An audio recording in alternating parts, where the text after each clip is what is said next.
தாயக உறவுகளுக்கு வணக்கம். எங்களுடைய சேனலை இதுவரை காலமும் பின்தொடர்ந்து வரும் நல்லுள்ளங்களுக்கு எங்களுடைய நன்றிகள். அத்தோடு புதிதாக வருகின்ற பார்வையாளர்களும் சப்ஸ்கிரைப் பண்ணி எங்களுக்கு ஒரு சப்போர்ட் தந்தீங்கன்னு சொன்னால் அது எங்களுக்கு ஒரு உற்சாகம் அமையும். கையோட நீங்கள் பெல் ஐக்கானுங்களுக்கா தட்டி விட்டீங்கன்னா நாங்கள் போடுற வீடியோக்கள் உங்களுக்கு உடனே வரும். அந்த வகையில் நீங்கள் எங்களுக்கான ஆதரவு தரத்தை தொடர்ச்சியாக தருவீர்கள் நம்புகின்றோம். ஆனாலும் நாங்கள் சில விஷயங்களை உண்மையை கதைக்கணும் என்று விரும்புகிறோம். இந்த சேனல் துவங்கி கிட்டத்தட்ட வருஷக்கணக்காகுது.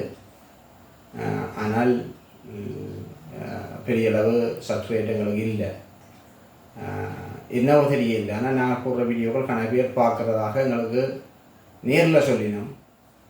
ஆனால் பெரிய அளவு சப்ஸ்கிரைபர் இருக்கிறதாக எங்களுக்கு அதில் காட்டே இல்லை.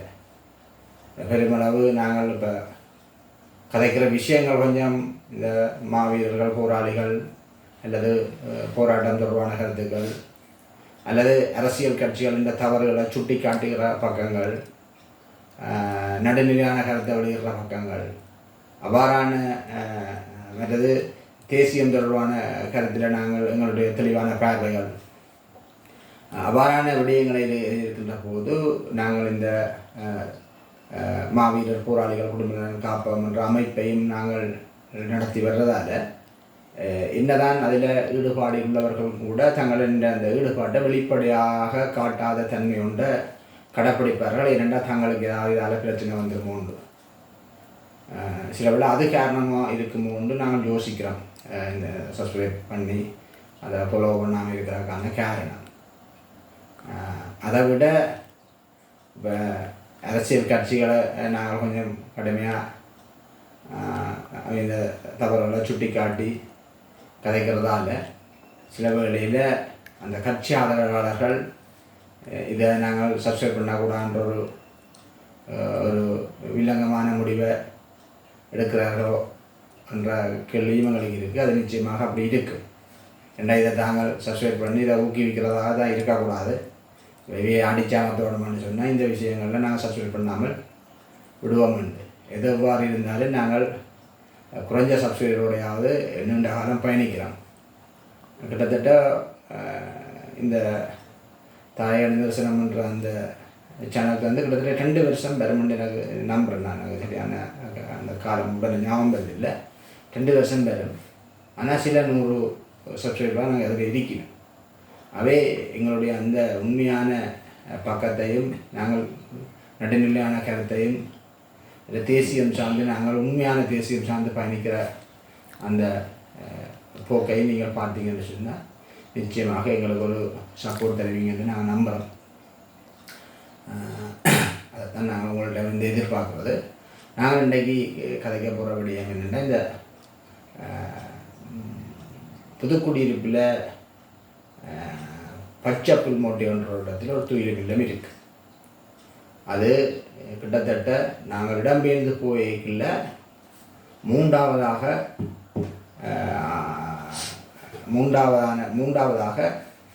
துயிலும் இல்லம் ஒன்றை புதிதாக அமைத்தது இந்த பச்சை புல்மோட்டையில். மொத்தமாக 5 துயிலும் இல்லத்தில் நாங்கள் இந்த இடம்பெயர்ந்த காலங்களில் நாங்கள் அமைச்சிருக்கிறோம். முதலாவது துயிலும் இல்லம் தேராவில் மாவீரர் துயிலும் இல்லம். அங்கே விதைக்கீழான்ற ஒரு இக்கட்டான சூழ்நிலை வந்தால் பிறகு நாங்கள் தேவிபுரத்தில் ஒரு மாவீரர் துயிலுமிலத்தை அமைச்ச நாங்கள். அப்புறம் அந்த துயிலுமிலத்தில் விதைக்க முடியாத ஒரு சூழல் வரைக்குள்ள இரணப்பாலையில் ஒரு துயிலுமிலத்தை அமைச்ச நாங்கள். அப்புறம் இரணப்பாலையிலையும் விதைக்க முடியாமல் போனதோட இந்த பச்சை புல்மோட்டை என்ற இடத்துல வந்து புதுக்குடியிருக்கின்ற ஆனந்தபுரத்து கிட்ட இருக்கிற அந்த பிரதேசத்தில் ஒரு துயிலுமிலத்தை அமைச்சு அங்கே கிட்டத்தட்ட ஒரு 400 வித்துடர்கள் கிட்ட இருக்குமென்று சொல்லப்படுது. சரியான கணக்கு இல்லை. அதுக்கு பிறகு ரெட்டை வாய்க்காலில் ஒரு துயில் இல்லம், கடைசியில் அந்த மூலி வாய்க்கால் கப்பலடியில் ஒரு துயில் இல்லம். மொத்தமாக 5 துயில் இல்லங்கள் இந்த இறுதி போர்க்கால பகுதியில் எங்களோட வசதிக்கு ஏற்ற மாதிரி அந்தந்த இடங்களில் அமைச்சு கொண்டது.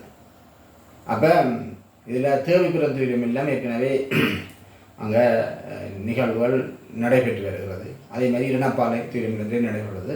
இந்த பச்சைப்பல் போன்ற துயிலுமில்லம் இவ்வளோ காலம் அடையாளம் காணப்படாமல் ஒரு துயிலுமில்லம் இருக்குன்ற ஒரு பேச்சொன்று இருந்தபடி அங்கே அந்த துயிலுமில்லம் இதுவரையில் அடையாளம் காணப்படாமல் தான் இருந்தது. அதுக்கப்புறம் ரெட்டை வாய்க்கால், முள்ளிவாய்க்கால், கப்பலடியில் இந்த துயிலுமில்லம் இதை விட சரி. இதுதான் இந்த முள்ளிவாய்க்கால் துயிலுமில்லம்ன்றது எங்கே என்று சொன்னால், இப்போ நாங்கள் இந்த முள்ளிவாய்க்கால் நினைவேந்தல் பொது நிகழ்வு செய்கிற இடத்துக்கு பக்கத்தில், அப்போ அதுவும் இதுவும் பக்கத்தில் இருக்குது. ஆகவே இந்த 5 துயிலுமில்லங்கள் இந்த இறுதி போர் காலகட்டத்தில் நாங்கள் எங்களோட வசதிக்கேற்ற மாதிரி அங்கங்கே அமைத்து கொண்ட துயிலுமில்லங்கள். இதில் ஏற்கனவே சொன்ன மாதிரி 4 துயிலுமில்லம் ஏற்கனவே அடையாளம் காணப்பட்டு அங்கே நிகழ்வுகள் நடைபெறும். இந்த முறை சில போராளிகளின் முயற்சியால் இந்த துயிலுமில்லமும் இனங்காணப்பட்டது. இது வேறு முதல் ஒரு இடத்தை இதுதான் என்று சொல்லி அடையாளம் கண்டு அங்கே போயெல்லாம் அதுதான் இடம் என்று சொல்லி எல்லாம் உறுதியான முடிவோடு நின்ற நேரம் பிறகு அந்த துயிலுமில்லத்தில் இந்த துயிலுமில்லங்களில் நேரடியாக கடைசியாக இந்த 5 துயிலுமில்லங்களையும் அமைச்சு அதில் பொறுப்பான 2 பேர் செய்த இனியவன் ஐயா, அதாவது மாவீரர் பணிமனையில் இருந்த இனியவன் ஐயான்னு தொடர்புடைச்சா பிறகு அந்த இனியவன் ஐயாவோட போய் கதைச்சு தான் இந்த இடத்தை சரியாக ஸ்போட்டாக அடையாளம் கண்டிருக்கணும். இந்த துயிலுமில்லத்தில் இப்போ நாங்கள் 2009ஆம் ஆண்டுக்கு பிறகு அந்த துயிலுமில்லத்துக்கு இன்றைக்கு தான் சரியாக அடையாளம் கண்டு போயிருக்கோம். இந்த இந்த இந்த இந்த காலங்களில் தான் இன்றைக்கு இல்லை ஒரு ஒரு ஒரு கிழமைக்கு முதல் போயிருக்கணும். அதுவரையும் அந்த துயிலுமில்லங்கள் அங்கே எதுவுமே ஆக்கள் போகாமலும் இனங்காணப்படாமல் இருந்தால் அந்த காணிக்காரர்கள் அந்த காணியை உழுது அவர்கள் வயலாக வயல் காணி வயல் காணியாக அதை தங்களுடைய காலப்போகத்தில் நெற்பயிர் செய்கிற அந்த முறைமையை கடைப்பிடிச்சு வந்திருக்கணும். அப்போ அந்த துயிலுமில்லம் இப்போ கீழே வித்துடல் இருக்கு, மேலே வயலாக நெல் வளர்ந்து நிற்கிது. அப்போ இந்த இடத்த இப்போ சரியாக இடங்கள் இருக்கணும். அவை இந்த முறை இந்த துயிலுமில்லத்தில் நிகழ்வுகள் நடைபெறும். தொடர்ச்சியாக இனிமேல் வருடம் அந்த இடத்துல நிகழ்வுகள் நடைபெறும். ஆகவே அந்த துயிலுமில்லமும் இப்போது ஒரு துயிலுமில்லம் எங்களுடைய அந்த துயிலுமில்ல வரிசையில் கூடியிருக்கு. அவே இப்போ நாங்கள் இப்போ துயிலுமில்லம் எங்கெங்கே எத்தனை இருக்கிற இந்த மாவட்டத்தில் எத்தனை துயிலுமில்லம் இருக்குமான்னு சொல்லி நான் பார்த்தா, நாங்கள் யாழ்ப்பாணத்தை பார்த்தோம்னா 5 துயிலுமில்லம் இருக்குது. மன்னாரை பார்த்தோம்னா 2 துயிலுமில்லம் இருக்குது. அது முதல் 3 துயிலுமில்லமாக இருந்து அந்த பிறகு அந்த ஒரு துயிலுமில்லத்தை இன்னொரு துயிலுமில்லத்தோடு எடுத்து சேர்த்து 2 துயிலுமில்லம் ஆக்கினவை. அதுக்கப்புறம் கிளிநொச்சியில் பார்த்தீங்கன்னா 3 துயிலுமில்லம். வவுனியாவில் பார்த்தீங்கன்னு சொன்னால் ஒரு துயிலுமில்லம். அம்பாறையில் பார்த்தீங்கன்னு சொன்னால் ஒரு துயிலுமில்லம். கஞ்சிக்குடிச்சாறில் இருக்குது ஒரு துயிலுமில்லம். மட்டக்களப்பில் 4 துயிலுமில்லம் இருக்குது. அதே மாதிரி திருவோணமலையில் இவ்வளோ காலம் ஒரு துயிலுமில்லம் இருக்குன்னு தான் நாங்கள் இருந்தது. ஆலங்குளத்தில் ஒரு துயிலுமில்லம் இருக்குண்டு, அதுதான் பெரிய துயிலுமில்லம். ஆனால் முன்னுக்கு இதுக்கு முதல் போர் காலங்களில் அங்கே போகையிலாமல் இருந்ததுக்கு குச்சவெளியில் ஒரு துயிலுமில்லம் இருக்குது. கிட்டத்தட்ட ஒரு சரியான தொகை இல்லை, ஒரு 100க்கு உள்ள அந்த வித்துடர்கள் அங்கே விதைக்கப்பட்டிருக்கு. குச்சவெளி ஒரு காட்டு பிரதேசத்துக்குள்ள ஒரு 100 துயிலுமில்லங்கள், 100 ஒரு துயிலுமில்லத்தில் 100 வித்துடர்கள், 100 துயிலுமில்லத்து 100 உடல்களுக்கு உள்ள விதைக்கப்பட்ட ஒரு துயிலுமில்லம் அங்கே இருக்குதாம்னு சொல்லி அங்கேருந்து ஒரு போராளி எடுத்து எங்களுக்கு அதை தகவலை தந்திருக்கிறார். நாங்கள் அதை இருக்கா இனிமேல் காலங்களில் அதையும் ஒரு துயிலுமில்லமாக நாங்கள் ஒரு 100கணக்கான உடல்கள் இருக்குன்னு சொல்கிற முறையில் அந்த துயிலுமில்லம் தொடர்பான கவனமும் எங்களோட துயிலுமில்ல பட்டியலுக்கு வரணும். இதை விட ஆங்காங்கே 1-2 உடல்கள் 2 இதப்பட்ட இடங்களும் இருக்குது. அது துயிலுமில்லம் என்ற அந்த இதுக்குள்ள வராட்டியும் துயிலுமில்லமாக இனங்காணப்பட்டது இப்போ இந்த அளவு தான் இருக்குது. அப்போ மொத்தமாக பார்த்தீங்கன்னு சொன்னால் இதை விட இப்போ கடைசியாக முல்லைத்தீவை நான் சொல்லுவேன். முல்லைத்தீவை நான் கூடுதலான துயிலுமில்லங்கள் இருக்கிறதால நான் அதை கடைசியாக சொல்லுவேன் நினைக்கிறேன். முல்லைத்தீவில் ஏற்கனவே முள்ளியவள துயிலுமில்லம், அதே மாதிரி அலம்பில் துயிலுமில்லம், மற்ற கோடாலிக்கல் டெடிவேஸில் இருந்த துயிலுமில்லம் 3, அதை விட ஆலங்குளம் துயிலுமில்லம் மெல்லாவிலே இருக்குது, அதை விட வன்னிவிளாங்குளம் துயிலுமில்லம் ஒன்று இருக்குது. அப்போ 5 துயிலுமில்லம் இருந்தது. அதை விட இப்போ இறுதி காலப்பகுதியில் 5 தூய்மை இல்லம் மேலதிகமாக உருவாக்கப்பட்டது. அப்போ 10 தூய்மை இல்லம். இதை விட முல்லைத்தீவில் இந்த கடலில் காவிய மாணாக்களை நினைச்சு கடற்கரை முல்லைத்தீவு கடற்கரையில் ஒரு இடத்துல மாவீரர் நாள் நிகழ்வை கடலில் தீபமேற்றி அது விடுதலை புலிகள் இருந்த காலத்திலிருந்து அந்த கடல் புலிகளால் அந்த நிகழ்வு அனுசரிக்கப்பட்டு வந்தது. அவை அந்த இடத்தையும் சேர்த்தா முல்லைத்தீவில் 11 இடம் பெறுது. அப்போ 5 யாழ்ப்பாணத்தில், மன்னாரில் 2 7, கிளிநொச்சியில் 3 10, இங்கே முல்லைத்தீவில் 11, அப்போ 21, வவுனியாவில் உண்டு 22, கஞ்சிகுடிச்சாரில் உண்டு 23, மட்டக்களப்பில் 4, 27, திருவண்ணாமலையில் 2, 29 துயிலுமில்லங்கள். இப்போது எங்களோட அந்த துயிலுமில்ல தொகையில் 29 துயிலுமில்லமாக இருக்குது. இதில் ஒன்று இப்போ பச்சை புல் மூட்டை ஒன்று கூடியிருக்கு. அடுத்த திருவண்ணாமலையில் இருக்கிற குச்சவெளியில் உள்ள துயிலுமில்லம் கூடியிருக்கு. அவை இந்த துயிலுமில்லங்கள் இந்த துயிலுமில்ல வரிசைகளில் கூடியதால் 29 துயிலுமில்லமாக இருக்கு. அவை இனிமேல் வந்து இந்த 29 துயிலுமில்லங்களையும் நாங்கள் நிகழ்வுகளை கூடிய மாதிரி ஒழுங்குபடுத்தி சில விடயங்களை நாங்கள் செய்ய வேண்டி இருக்குது. அந்த அடிப்படையில் இந்த துயிலுமில்லங்கள் நிகழ்வுகள் மிகச் சிறப்பாக நடைபெறணும். பல இடங்களில் இந்த பிரபலியமான துயிலுமில்லங்கத்துக்கு மட்டும் தேவைக்கு அதிகமான காசுகள் வருவதாகவும், மற்ற இடங்களில் சில துயிலுமில்லங்கள் கவனிக்கப்படாமல் அவை பெரிய காசுகளுக்கு அல்லது நிகழ்வை செய்கிறதுக்கான பொருளாதார நெருக்கடியை பெரிய அளவில் சந்திக்கிறவர். அதே இந்த புலம்பெயர்ந்த மக்கள், கூடுதலாக புலம்பெயர் மக்களின் உதவியை நம்பித்தான் இங்கே அந்த நிகழ்வுகள் நடைபெறுவது. அது தவிர்க்க முடியாதும் கூட. ஆனால் அந்த நிகழ்வை கட்டாயம் புலம்பெயர் மக்களின் நிதியெல்லாம் செய்யணும் என்று நாங்கள் வலியுறுத்த விரும்பவில்லை. ஏனென்றால் அதை நாங்களும் செய்யலாம். ஒரு உதுவத்தியும் ஒரு கற்பூரமும் கொண்ட 4 பூவை போட்டு கொளுத்திட்டு வாரதுக்கு அதுக்கு காசு தேவையில்லை. ஆனால் அது ஒரு எழுச்சி, தமிழ் தேசிய இனத்தின் ஒரு எழுச்சியாக அதை கடைப்பிடிக்கிறேன். அது மிகச் சிறப்பாக இருந்தோணும். அப்போ அதுக்கு கட்டாயம் புலம்பெயர் மக்களின் உதவியும் இன்றியமையாத ஒன்று இருக்குது. பட் இங்கேயும் பக்தர்கள், ஏனைய பொருளாதார பலம் படைத்தவர்கள் அதுக்கு உதவி செய்யலாம். அதே எது எவ்வாறு இருந்தாலும் இந்த பணம் கொடுக்கல் வாங்கல் என்ற அந்த விஷயங்கள் ஒரு நேர்த்தியான முறையில் ஒரு மாவீரர்களுக்கான அந்த நிகழ்வில் எந்த தவறு நடக்காமல் செய்கிறவர்களும் பார்த்துக்கொள்ளணும். தாயகத்தில் 2 ஒழுங்குபடுத்தி செய்கிறவர்களும் அதில் பொறுப்புணர்வாக ஒரு மாவீரர்களுக்கான ஒரு பொது நிதியை கையாளணும். அந்த பொறுப்புணர்வோடு அந்த பயபக்தியோடு அதை கையாளணும். வெளிநாடுகளில் இருந்து இந்த தேவைகளுக்காக காசு கொடுப்பவர்களும் நீங்கள் சரியான ஒரு வரையறைக்கு உட்பட்டு தான் கொடுக்கணும். துயிலுமில்லத்துக்கு காசு இருக்கிறான்றதுக்காக துயிலுமில்லத்து தானே கேட்கணுன்றதுக்காக நாங்கள் கண்ட மாதிரியும் கொடுத்துட்டு போயிடும். அதுக்கெல்லாம் ஒரு வரையறை இருக்குது. அந்த வரையறைக்கு உட்பட்டு நீங்கள் அந்த துயிலுமில்லத்துக்கு சரியான நேர்த்தியான வழியை கடைபிடிச்சு அதை கொடுக்கறதான் நல்லது. ஏன்னா பல பேருக்கால இப்போ ஒரு துயிலுமில்லத்துக்கு 10 பேருக்கால காசு 10 பேர் எடுத்து கேட்கணும், அதை கொண்டு குடிக்கணும். சில பேர் கொடுக்காம ஓடினோம். சில பேர் சாமானை வாங்கி கொடுக்குறேன், அதில் 5 ரூபா வாங்கி போட்டு 10 ரூபாய்க்கு கணக்கு முடிப்பினோம். எனக்கெல்லாம் தெரியத்தக்கனமா சென்ற முறைக்கு முதல் முறை வெண்ணிவிழாங்குளம் துயிலுமில்லத்தில் ஒருத்தர் கொஞ்சம் தென்னை மரம் கண்டு கொண்டு கொடுத்தவர், தென்னம்பிள்ளை கொண்டு கொடுத்தவர்.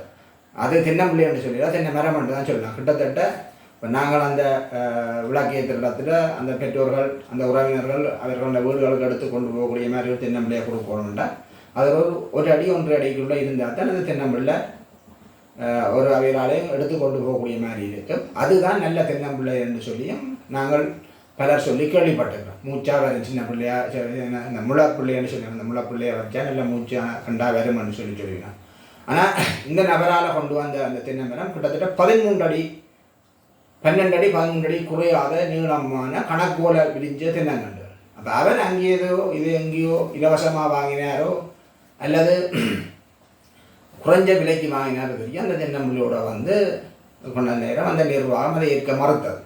அப்போ மறுத்த நேரம் அவர் சவால் விட்டார், நீங்கள் இதை ஏற்காடி நான் இந்த காசை நீங்கள் வாங்க வேண்டியது தான் பார்ப்போம்னு சொல்லி கடைசி வரையும் அவை அந்த தென்னம்பிள்ளையை வாங்க இல்லை. அவர் அந்த தென்னம்பிள்ளையை கூட திருவோணமலையை கொண்டு கொடுத்தாங்கன்னு கூட அறிஞ்சினாங்க.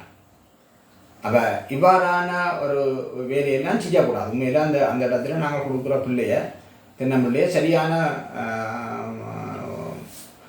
அந்த ஒரு ஒரு முறையான நல்ல தென்னம்பிள்ளையாக பருவமான கண்டாக கொடுத்துக்கிறது தான் அது நல்லது. இலவசமாக கொடுத்தாலும் ஆவிர்கள் நினைவாக கொடுக்கல, அது ஒரு தரமான பிள்ளையாக கொடுத்தாத்தான் அவர்களும் விரும்பி எடுத்துக்கொண்டு போய் அதை வீட்டுக்கு கொண்டு வச்சு அதை வச்சு அதில் எந்த ஒரு 4 பயணம் வரலாம். இதை 11 அடி மரத்தை கொண்டாந்து கொடுத்தா 6 மாதத்தில் அது காய்க்கும் போயிடாங்க அந்த மரம். அப்போ அந்த மரத்தை கொண்டாந்து கொடுத்தா அவர்கள் அதை விரும்பி கொண்டு போக மாட்டார்கள். அதை கொண்டு வைக்கிறதால இந்த பிரயோசனமும் இல்லை. அதே நேரத்தில் அந்த இதை தூக்கொண்டு போகிறதுக்கும் பெரிய பெரிய கஷ்டங்கள் இருக்குது. அவை இவ்வாறான இது ஒரு உதாரணம் நான் சொல்கிற விஷயம் கூட.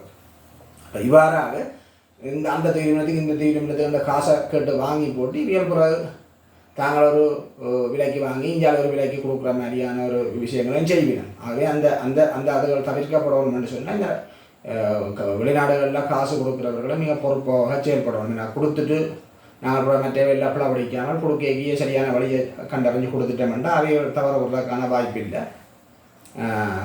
இந்த விஷயங்களையும் எல்லாரும் கணத்தில் கொண்டு செயல்படணும். அதுக்கு முதல் நாங்கள் எல்லா தொழிலும் இல்லங்களுக்கும் காசு கிடைக்கக்கூடிய மாதிரி நாங்கள் ஒரு பொறிமுறைக்குள்ளே வரணும்.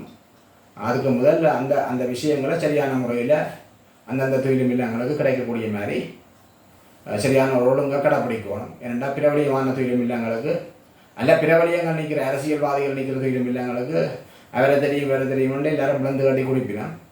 ஆனால் இங்கே அறிமுகம் இல்லாத சின்ன தொழில் அவையிலும் பெரிய தொழிலும் இல்லங்கள்லாம் போய் நிற்கணும் தங்களை பிரபலியத்துக்காக.